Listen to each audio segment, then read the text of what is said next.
Hot Water History, episode 162. Saturday weekend pod. Richard, what's going on?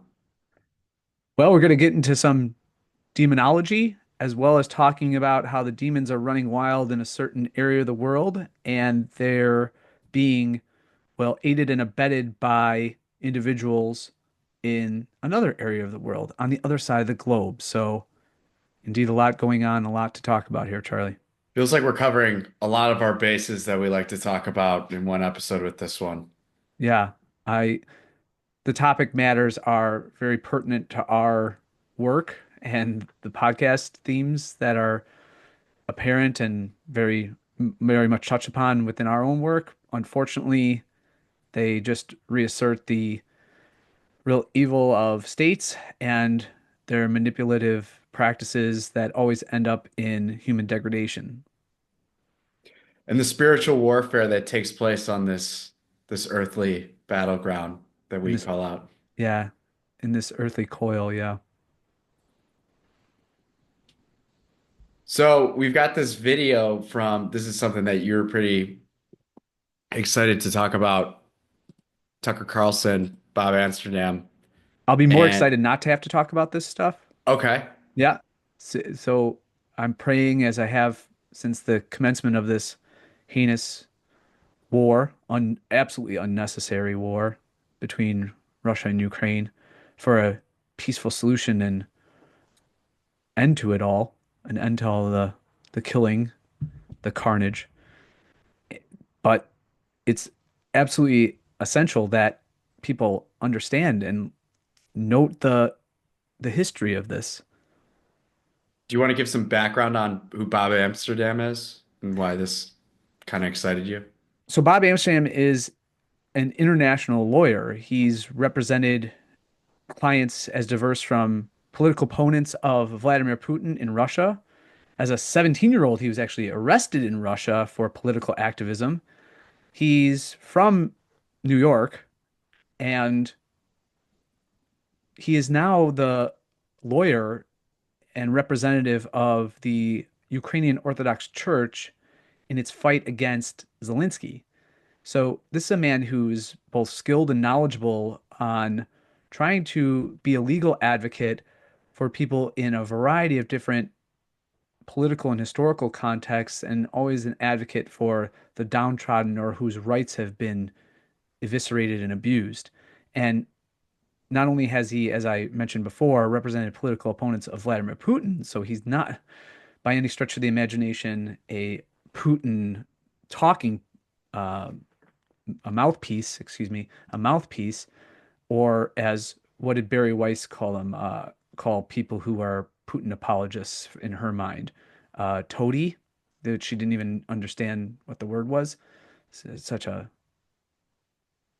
owned person Barry Weiss is. What an absolute ugh, deplorable human being. But this is a man who's working for the the faith tradition, the church that is the confessing church. It is the church of the majority of Ukrainians. And it's being and has been from the onset of the Zelensky regime and coup, the junta, if you want to call it, in the Ukrainian context, has been openly persecuted, priests and religious beaten, churches and monasteries appropriated by the state, funds and any even sacred vessels taken. I mean, this is straight out of the books of the French Revolution in terms of its secularization of the church, its de-Christianization that took place. And not only is it resonant of the French Revolution and the activities of Danton, Marat, Robespierre, Saint-Just, and others, and the deplorable and heinous acts that transpired against the Catholic Church in the late 18th century, but we're going to see, especially after we show this clip from Bob Amsterdam and his conversation about the situation in Ukraine with Tucker Carlson, we're going to see yet another historical example that with which it resonates. Before we play the clip, can you go into more detail about what they're doing to the church here? In Ukraine, what Right. the Zelensky regime is doing? Yes. Yes. So they're expropriating lands. So they're vacating monasteries that are owned and operated by the Ukrainian Orthodox Church. They're arresting, torturing Ukrainian Orthodox individuals, both laity and clerics, but especially clerics, bishops and priests, archdeacons as well. In fact, one of the prominent clients of Bob Amsterdam in his legal work in the on the international court scene, but also in Ukraine itself, is an archdeacon of the church who served in the Ukrainian parliament, but then had to flee by foot because of his very mild, in fact, tepid advocacy for the Ukrainian Orthodox Church within the Ukraine. It's an open persecution, and members of the Ukrainian Orthodox Church are being martyred as a result of this. So this is not some tepid secularization. It's not some a kind of jaunt into the field of making a state church of the Ukrainian Orthodox Church. It is an open campaign for annihilation of this ancient church within the Ukraine. Let's play this clip. Do you know who at the State Department worked on this op to create Yes. a fake church? Yes, yes. It dates back to 2014. We believe it began with Victoria Nuland, this was a big operation because she worked with the ambassador of the United States to Ukraine, amazingly becomes the ambassador of the United States to Greece. And it is, in fact, the patriarch of the Constantinople church that becomes the one who engineers basically the destruction of our church by taking canonical control away from Moscow and taking it to himself, violating a treaty from the 17th century. So we have the United States, and by the way, this was engineered by Secretary of State Pompeo. So this isn't just a Democrat thing. Secretary of State Pompeo was The difference directly between involved. Victoria Nuland and Mike Pompeo is negligible. There's no difference at all that I'm aware of. He may be slightly smarter. He's smarter than she is, and therefore more sinister. But they have the same views on everything. Well, in any event, Pompeo was involved in basically having this, what's called in religious terms, a tomos granted so that Ukraine could establish an autocephalous church. This is in 2019. So the church that is allegedly now a clean church away from Russia is 5 years old. And there it is. What shocked you? Yeah, you listened to the entire episode, as have I. Whether it was the episode in its entirety or the points that were brought up, or specifically within that clip, what was the thing that was most impressed upon you or that was most astonishing for that matter? I want to talk about, and that's the reason why I asked that question before the video, is how direct this is and how direct this persecution is. Here, it's a little less, it's easy. We might say the Catholic Church in the United States is being persecuted through infiltration within archdiocese, but it's Lawfare not, or yeah, right, exactly. It's a lot sneakier than it appears to be in Ukraine with Mhm. the Orthodox Church. And I was pretty astonished by at least the directness that Bob Amsterdam talked about with it just being out in the open The is the way he government has, described it. according to Mr. Amsterdam, the government has seized 1,200 churches. Right, See, and right. they're using them for a variety of purposes. Many of them have been converted into museums dedicated to the propagandistic exaltation of the Ukrainian state and Zelensky himself. It's so wild that all of this is transpiring. All of these actions are being intentionally pursued and carried out. And the audacity of the Western press, Western European, and of course the corporate press in the United States, they have the audacity to call Putin Hitler. When, in point of fact, whether it's the suspension of elections, the use of actual Nazi brigades and paramilitary forces, the de-Christianization of his country, all of these things, jailing of political opponents, all of these things are what Zelensky is doing in Ukraine, and no one draws the comparison or makes the allusion, which is quite facile and simple. Right. It sounds like something you might hear from North Korea or maybe a Middle Eastern country, but to hear it come from Ukraine is pretty shocking and daunting how forward everything is. And that it's just, oh, this is gone now. We're taking this.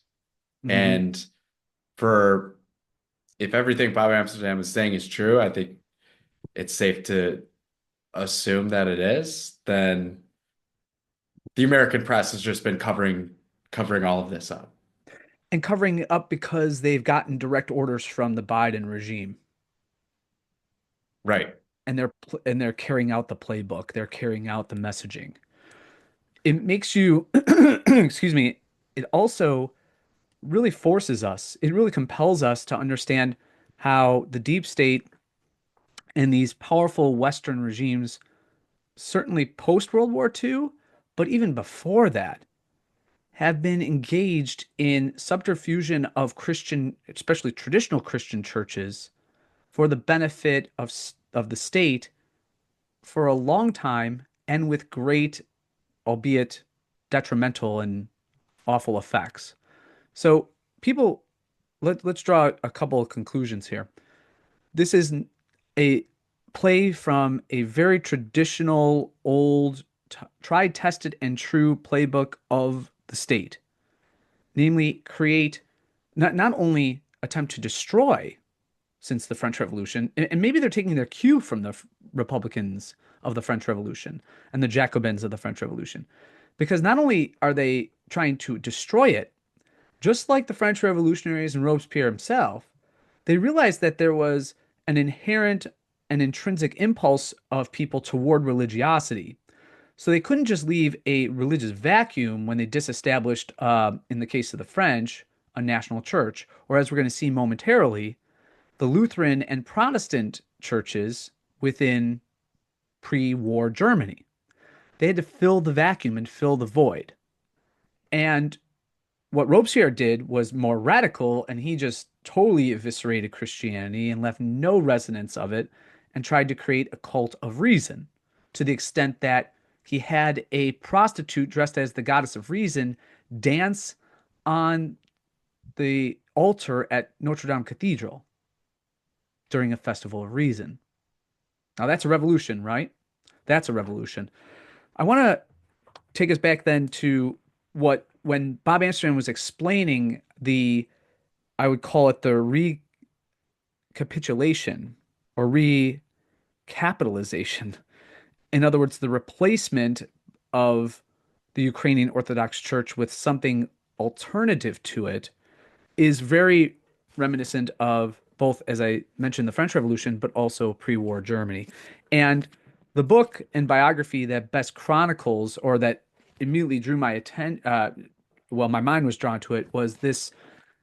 I hate that term definitive biography because as a revisionist historian, as all good historians are revisionists, you never want to call something the definitive work on it because there's going to be something hopefully that comes along, and all good historians want their work to be either supplemented or tested or refined.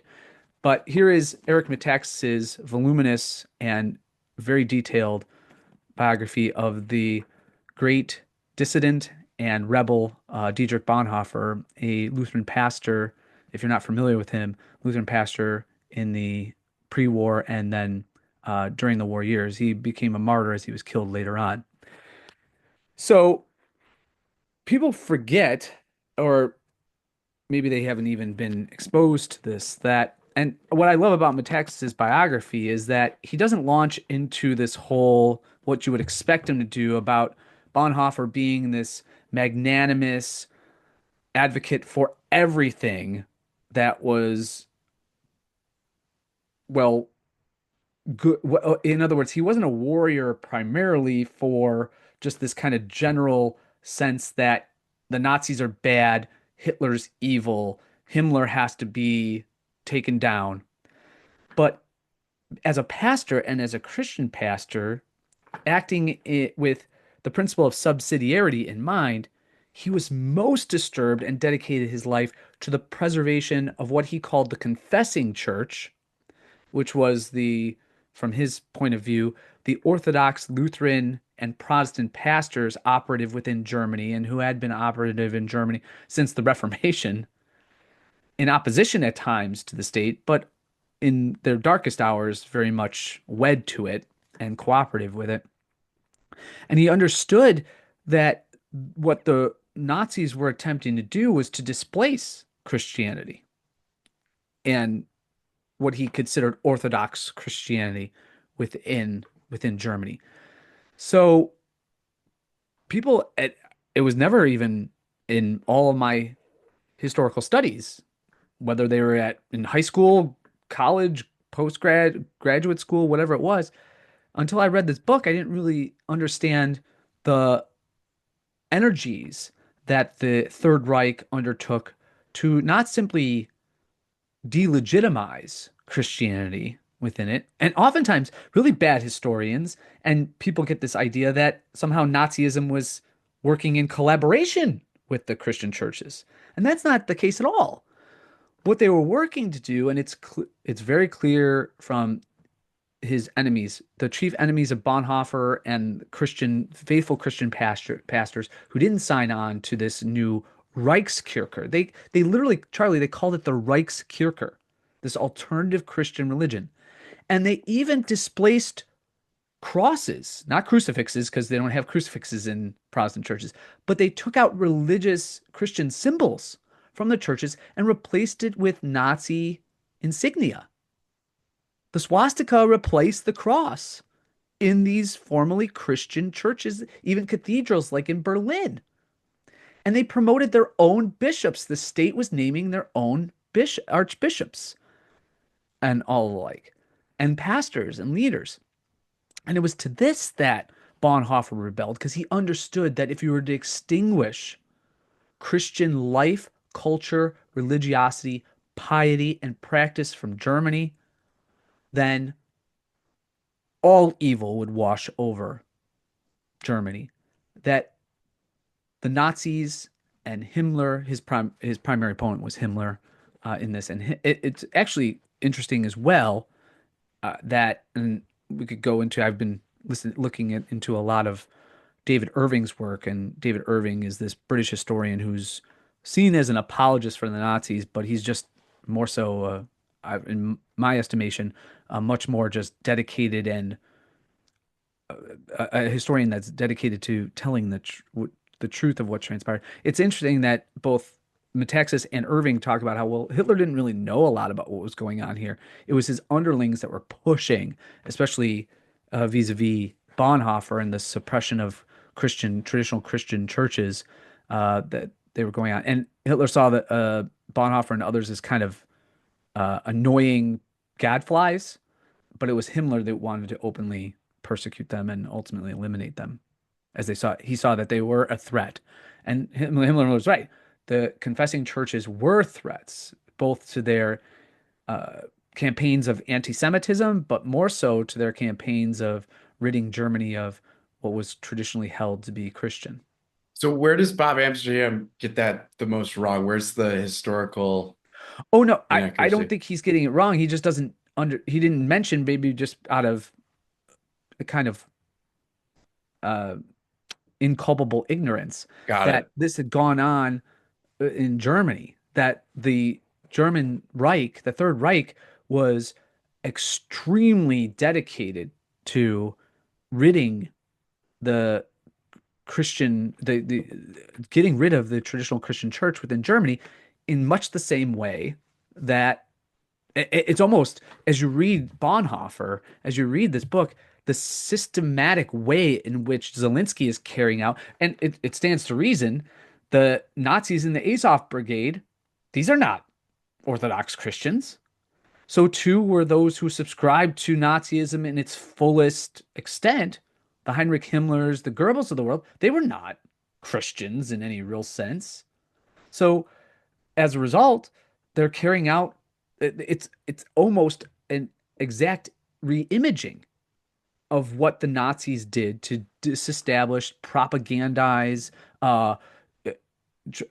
to indoctrinate people against Christianity within this case, in that case, the German realm. And now, today, as we are living, it's hard to comprehend. It's hard to just imagine that we're in this situation where this is transpiring yet again. It seems like this should be an anti-religious crusade relegated, a state crusade relegated to the past. And yet it's just transpiring yet again right in our own time. Do you want to talk about Bob Moran? Well, yes, I want, not only did I find that what Mr. Amsterdam was chronicling and describing just a reiteration of what transpired in pre-war Germany, but and with the Reichskirche versus the Confessing Church. But as we're looking at the talent of Bob Moran, we're going to do, this is the first of 3 episodes in which we're going to take a look at Bob Moran's new series, the cartoonist Bob Moran in the UK, of demonology. There is yet another connection and liaison we can make here and tie here. So why don't we bring his cartoon of, well, you're going to recognize who it is of. Well, it's, of course, the demon Sniff.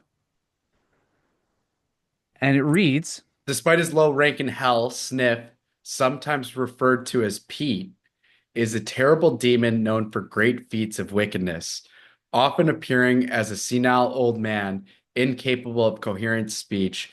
His presence can be easily detected by the acrid stench of chronic incontinence. Hired demons enslave Sniff by providing him with the scent of terrified children, which he craves. In return, Sniff creates chaos and confusion so that his masters may present themselves as the solution.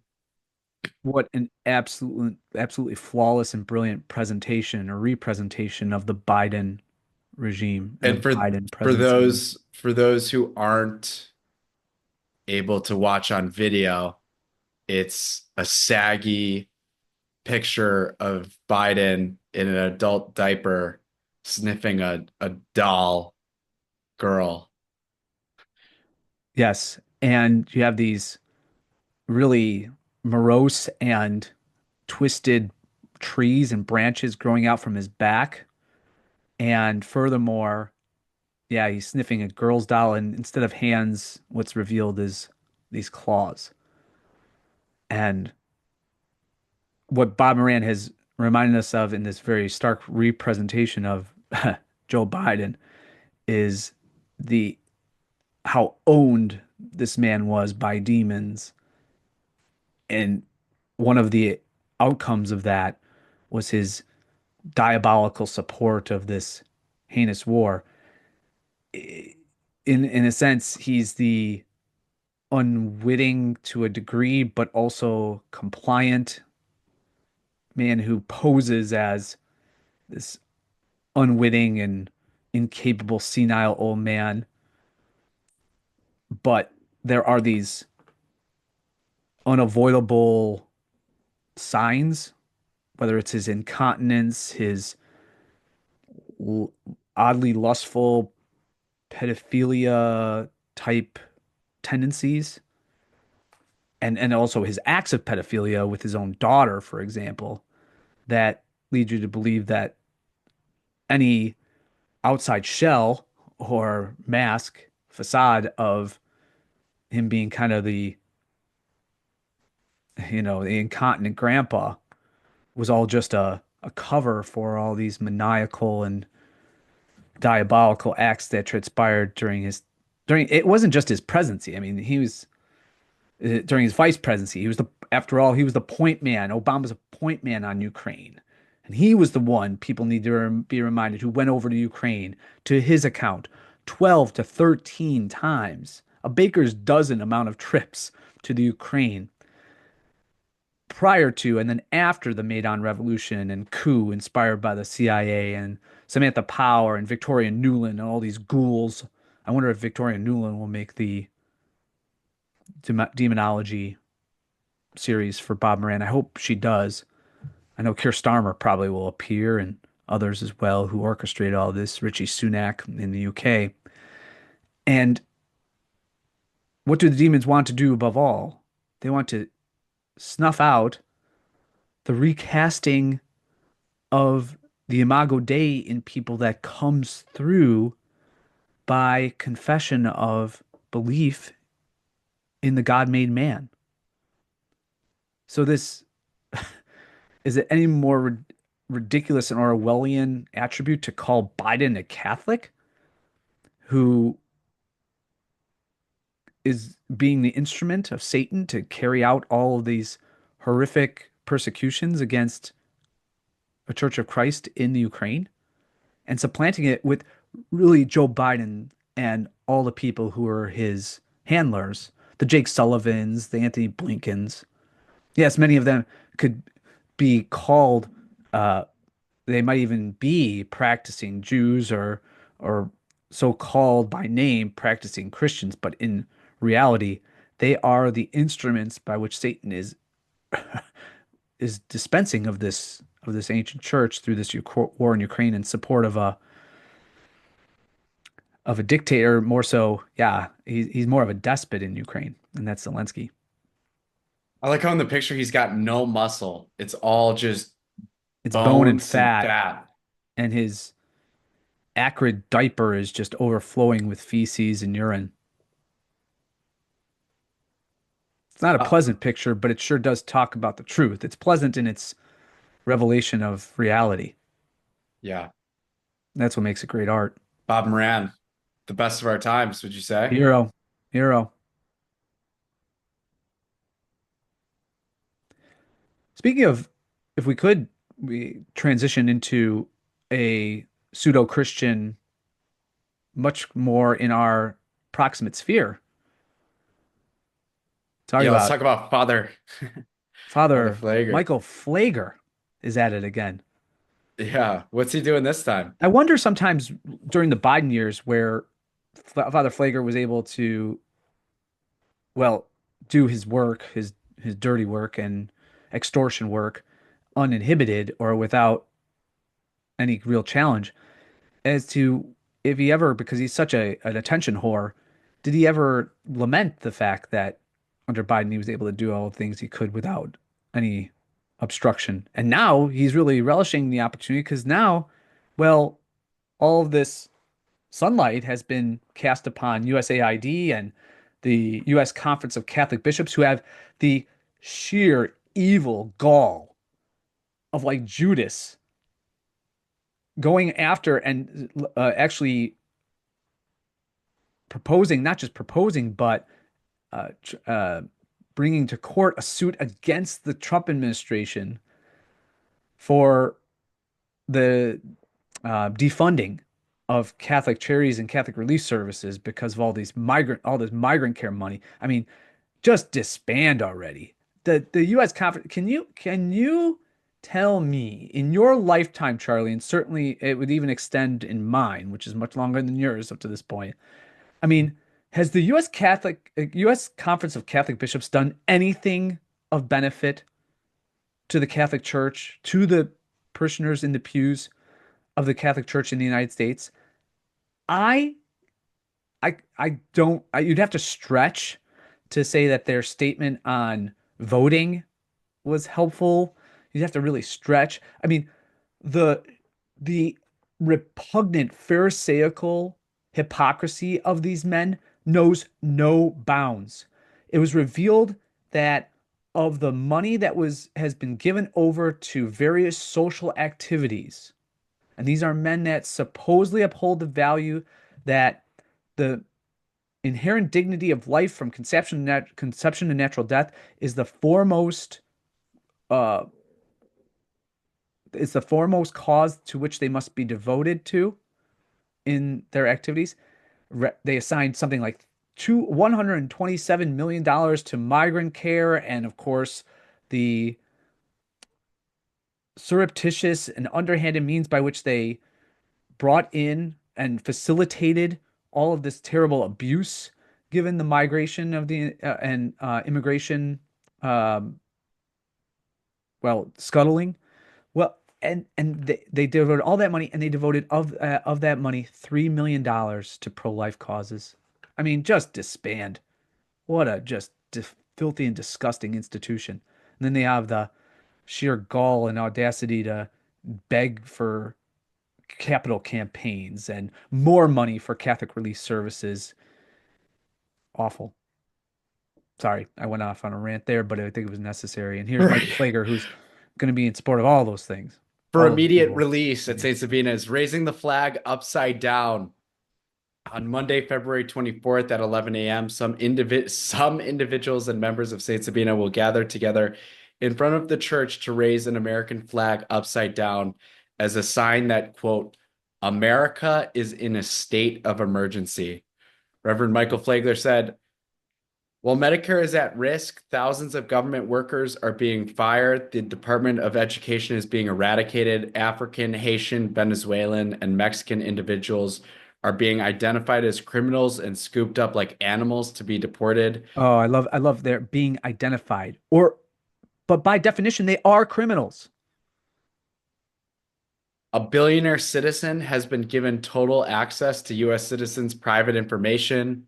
Oh, that's never happened before. Right, right, There's been no billionaires with American personal data in America. This is right, the first time that's happened. right. Where was Father Flager when all those pro-lifers private citizens were given the information of pro-lifers to go get arrested, right, and thrown in jail. Yeah. Where was Father Flager when private citizens, maybe not billionaires, but private citizens nonetheless, were doxxed and given information from January 6th and thrown into prison? Where was he then? Huh? An ethnic cleansing is being called for in Gaza, and countless other programs and individuals' lives are at risk. Well, America, isn't that wild that he just sort of throws in the right. genocide in Gaza? Yeah. America is in distress and in a state of emergency, capitalize S and E. We will raise the flag upside down as a symbol of it and call others to do the same. Yeah. 78th place and through if you want to go If I Monday. yes, I if I would actually I contemplated actually going to that just to kind of interview and see what was going on the scene, just to get a sense of what we're up against, Charlie. What are we up against truly? And I would hope that maybe Father Flager would be a subject matter for Bob Moran because man, he's got a lot of tentacles. But this is what I was talking about in the first segment when you asked what stood out to me most, and I responded that here in the States, it's not the oldest trick in the book. It's a little more nuanced with the downfall of the church or the persecution of Catholics through the church, through infiltration like this. Hmm. And just the weaponized confusion this creates for this church community that doesn't know, this is think about this. Somebody just might not know better. This is the leader of Correct. their church that's putting Yes. this out there. Right. So somebody just might not they might not be as this is all a lie how we kind of are or Correct. as we're not a lot of people aren't as delling pull as we are where Mhm. this is all Shakespeare. This is all theater that's Yes. going on. Right. And that's what's really disheartening about what's going on in the States. But it's really surprising to see that in Ukraine, how none of that stuff's happening, that they've gone beyond They've gone Mhm. beyond Father Flager and they've just said, we're taking this. This is getting shut down. This is ours now. Yes. As much as you are absolutely on point about that and everything you said there was accurate, what is going to be more in the long run destructive of Christianity and Christian culture, in this case, the Catholic Church in Chicago and beyond, at the at least from the perspective, this would be if we were just going to put the analogy and conditions to this onto the Ukraine, this would be akin to as the persecution is taking place in the Ukrainian church, a Ukrainian priest coming out and saying that, in other words, it's the defiling from within that is going to be most, it's the rot from within that's being both expanded and intensified by all of these actions. This is not some external force that is causing this moron of a priest who's always been a race baiter and a hustler and just as I said before, an attention whore. In no way, shape, or form a Catholic priest, right? Yet he holds on to this identity and he's given not just sanction, but help and aid and comfort to from another pseudo Catholic, just happens to be the Cardinal Archbishop of Chicago.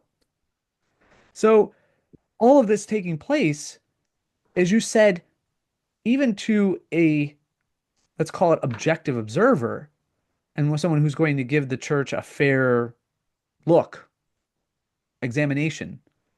Well, how could how do you get past this?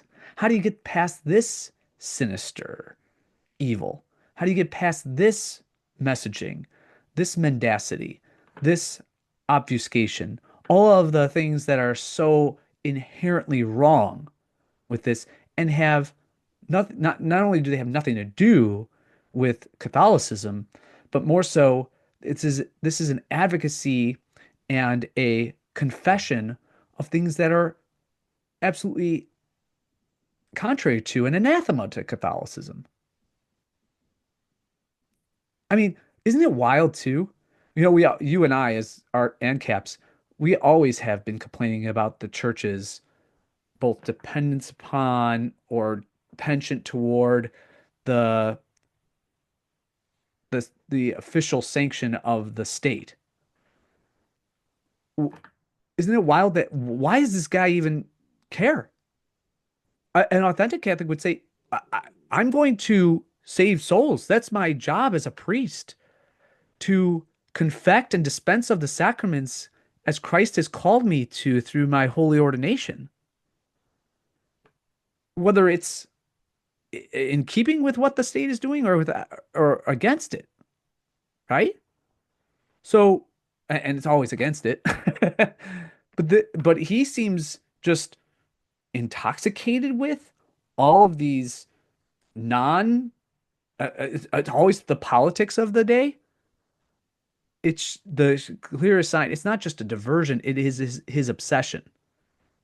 And when secular issues and actions of the government become your obsession, this is what Paul, I think, when we had our episode about those, whether it's Romans 13 or Timothy 1 or First Timothy chapter 2, where there's these at first glance, and if you're doing proof texting, confirmation or justification for obeisance to the state, when we had that episode, Yeah. when again, if you look at it rather than proof texting in the totality of scripture and revelation, the teaching tradition of the church, one can clearly come to the conclusion that no, they're saying get away from those diversions, get away from those temptations to be a disciple and apostle of mammon and things of this earth and the politics and the very myopic vision that always dominates, and rather set your sight on that which is divine, which is eternal, which is transcendent, good, true, and beautiful, as man made utterly manifest and splendid in the cross and in Christ's resurrection. And the Flager and Biden And these demoniacs, not unlike the Robespierres or the Himmlers or the other legions that worked in those times, the Zelenskys, because this is their religion, they are totally blind to that goodness, that truth, the splendor, if I could use an Athanasian term, of the incarnation. You want to talk about a town where Father Flagler would fit right in? Yeah, I'm sure he's made more than one or two jaunts to jolly old Oak Park. I don't know if I don't know. Are there bars or any other businesses that he would shake down? Gun manufacture? No, there's no gun shops in Oak Park, of course not. But so I don't know how many trips he makes there, but I'm sure he's shaking them down for something. Here it is.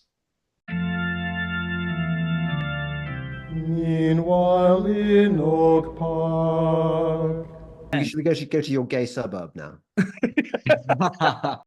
The people segment. Meanwhile in Oak Park, brought to you by Trinity Brewing. We gotta get our ad read in.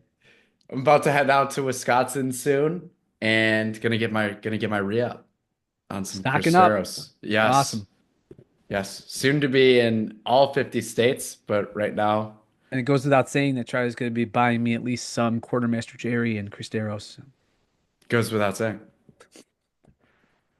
Let's get into it. We got quick stories. One, we'll just start with the police one first. Man tries to kidnap ex-girlfriend, steals car in Oak Park.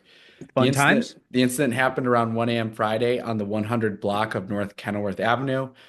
A 25-year-old man allegedly tried to kidnap his ex-girlfriend, around 1 a.m. Friday on the 100 block of North Kenilworth Avenue in Oak Park.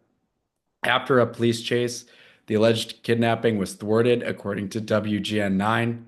A woman reported to police that her 2016 black BMW 5351 was stolen by her daughter's ex-boyfriend, whose last known address was in Oak Park. The man came back with the vehicle to turn over medication belonging to the woman, according to village officials. The man then pulled the daughter, his 24-year-old ex-girlfriend, into the vehicle and fled eastbound on North Boulevard. The woman reportedly said her daughter texted her saying she was scared and the man would not stop the vehicle or let her out. The ex-girlfriend's phone was flagged to be pinged after an Illinois State Police emergency radio network notification was made. A chase with Illinois State Police started spinning two expressways until it ended in Alsip. The man was transported to the Oak Park Police Department. Village officials reported that the victim did not cooperate with officers and did not wish to pursue charges. Okay. She also declined medical attention, according to officials. The man was still be charged. Okay, that's a real sentence. That's not just me. The man was They the strike man again. the man was still be charged with possession of a stolen motor vehicle and a fugitive warrant in Iowa for a probation violation related to sex exploitation of a minor, according to reports. Well, this guy's a sterling guy. He Sterling. was held for bond hearings. Wow. So, Great boyfriend. yeah. Hmm. Next one. Chronically low local voter turnout concerns candidates. In 2023, only about 18% of eligible Oak Park voters turned out in local election. That's great. 18%. Democracy is so beautiful, isn't it? When 18% are roused from the understandable apathy and are able to dictate to the people through their representatives how they should live their lives. That's great. Despite relatively low voter turnout in past municipal elections, Oak Park candidates are encouraging eligible residents to cast their ballots in the April 1st consolidated election. Wait, that sentence doesn't make any sense. It should be because of, right? Right. Not despite. Yes. Yes. Another sentence that's Yeah. sometimes I don't even realize it anymore. I'm just here to say the words in consecutive order. And I've just kind of given up on reading when we get to the Wednesday Journal. In 2023, 40,359 residents in Oak Park were registered to vote, but only 7,327 ballots were cast. That means only about 18% of voters chose the fate of the village, at least until the next election cycle. The fate of the village. That 18% alone chose the next village trustees, library trustees, park district commissioners, and school board members. And in instances where voters could choose multiple candidates, like in the 2023 Oak Park Village Trustee election, not every voter did. For example, voters could choose 3 out of 5 candidates for the village trustee position in 2023. Only 20,308 votes were cast. Okay, they're doing the math. If all 7,327 ballots cast had chosen 3 candidates, 21,981 votes would have been cast. That kind of makes sense, though. Yeah, well, why is that You don't such a have big to. You deal? don't have to give 2 votes to the other. Right. You don't have to give 2 votes to the other 2 No. people. In 2021, turnout was slightly higher. At the time, 40,620 residents were registered voters, but only 12,089 ballots were cast. In 2019, 39,705 voters were registered in Oak Park. Only 9,151 ballots were cast. To have a healthy democracy where everyone's voice is heard, high voter turnout is essential. What, totally contrary to the founding fathers' definition of what a healthy democratic element might be in governance, right? And not everybody's voice ought to be heard. Fair Vote, a nonpartisan organization that researches voting reforms, attributes low turnout to political disengagement and belief that voting for certain candidates won't do much to bring about real change. What would have brought them to Or that any conclusion? or any candidates. Right? What would have brought them to their conclusion other than their application of basic reason and experience? Right? Yes. And Oak Park isn't unique in its relatively low voter turnout. In the United States, only about 60% of eligible voters show up for presidential elections. In 2024, about 64% of eligible voters cast a ballot. Wait a second. I love how everything's couched in relativity. Yeah. So relatively low voter turnout. But wait a second. Oak Park, there's a big difference between, and it's not relative difference, it's an actual numerical significant difference between 64 and 18. Right. So you can't characterize both as low. Right. Even saying just because you put the preface on there of relative or the antecedent of relative on there. Oak Park candidates for the upcoming village board elections expressed a communal desire to see high local voter turnout in the April election. Residents can read Wednesday Journal to learn how to register to vote, how to vote early, and how to prepare for election day. We can't write in Wednesday Journal, but you could try to read it. Trustee, I thought they were going to say vote early and often, too. Yeah, that'd be great. Trustee Lucia Robinson, running for re-election, said a big piece of encouraging voter turnout is reminding people when to vote and explaining where to vote clearly and repeatedly. In Oak Park, residents can vote early at Village Hall or on election day at their designated polling place. Quote, people get busy, she said. It's not like the national presidential election. Joshua Vanderberg, running Every for 4 years, village- people are not busy during that. Right. Joshua Vanderberg, running for village trustee, said people can tend to disengage from local politics, and that's why he works hard to get information out to the public independently. He said he wants to help residents understand who is responsible for decisions to help get voters engaged. Jim Taglia, running for village trustee, said lower voter turnout might partially be due to frustration with the government or lack of trust in it. Whoa, Jimmy.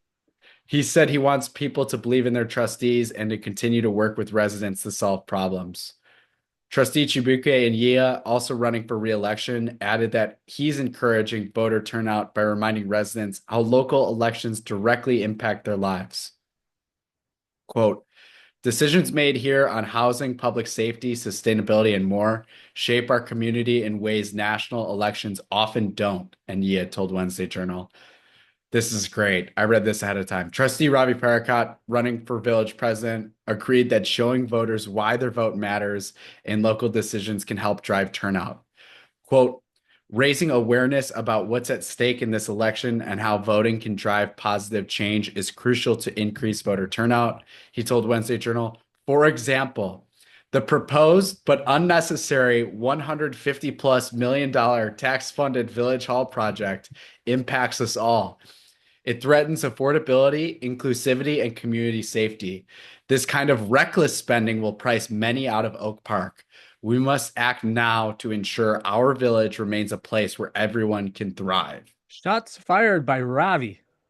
And Village President Vicky Skaman, also running for re-election, pointed out that local elections allow individuals to directly influence the community for a positive future. She always gets the last say. She always gets the last say and says nothing with it. Quote, your vote communicates your values and has the power to ensure local government, ensure local government. They said unsure. I like unsure better. Power to ensure local government is responsive and protective of human rights and the needs of its residents, she told Wednesday Journal. In these nationally divisive times, it is that much more important to vote in local elections and to trust in Oak Park for a stronger example of truth, love for democracy, obviously, at 18%. The love and democracy. People are loving their democracy. Can't even spend 5 minutes to go and vote for their representatives. Preserving vibrancy in our diversity and equality so that all have what they need to live and thrive. That's the sentence. Yeah, that's wonderful. Everyone has what they need to live and thrive thanks to our local village government. Last story. How much do you think the village manager in Oak Park makes? Oh gosh. Was it? I can't remember. Didn't we do a segment on this before? It was a previous meanwhile about this. Maybe. Or maybe it was Is it $25,000? No, that's the clerk. This is the full-time. Right. This is the full-time job. Oh gosh. Well, is it really a full-time job? Yes. Yes. Oh, Oak wow. Park Village manager. So I'll say they make 125. What? Oak Park Village manager gets a raise to $261,500. The village will also provide a take-home vehicle for village business and a $100,000 loan for personal residence. Well, why can't they just live in the Percy Julian home with Faith? There's more room. We got more houses. Yeah. That's unbelievable. So when you're considering too the healthcare and other benefits, it's got to be $500,000.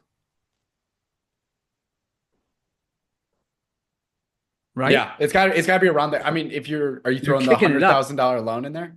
Yeah. If you include the loan, it's 100%. It's got to be. Yes. $500,000 a year. Oak Park's Village Board has unanimously approved an amendment to its employment agreement with village manager Kevin Jackson, granting him a more than $30,000 raise, a take-home vehicle for village business, and a $100,000 loan for a personal residence.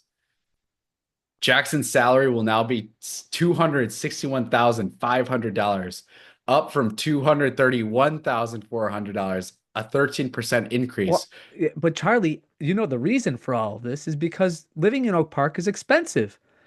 And we're going to solve the living in Oak Park and expense of living there by giving the village manager an even bigger raise, making it more expensive on everyone else. So I think we did cover this. Wednesday Journal last reported a raise to Jackson's salary in August 2023 from $222,500 to $231,400, a 4% increase. The raise is going into effect retroactively to March 14th, 2024. Oh, how nice. Oh my What is this guy doing? Oh my gosh. Who does this guy have dirt on? Oh man.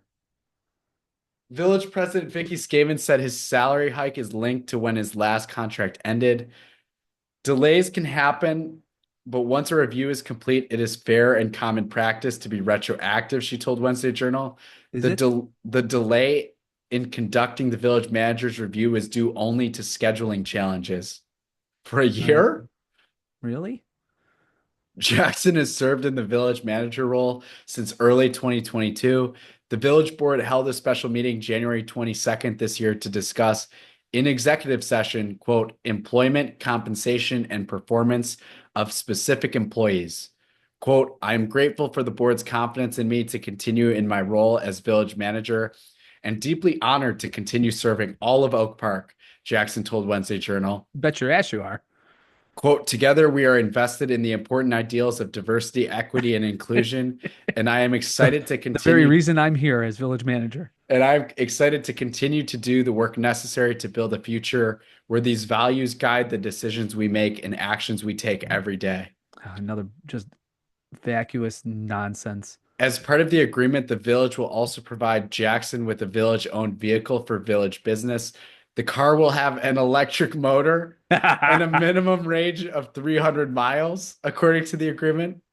The village will maintain and insure the car. Wait, minimum, wouldn't it be maximum range? Yeah, it's got to be. These guys, Minimum they're range. just using opposite words. It's antonym day, according to this writer. So is that like a? It's got to be a. Is that a 300-mile radius? Yeah. Oh, no, I think it's just that it has a range, a maximum range on one charge of 300 Got miles. it. Got it.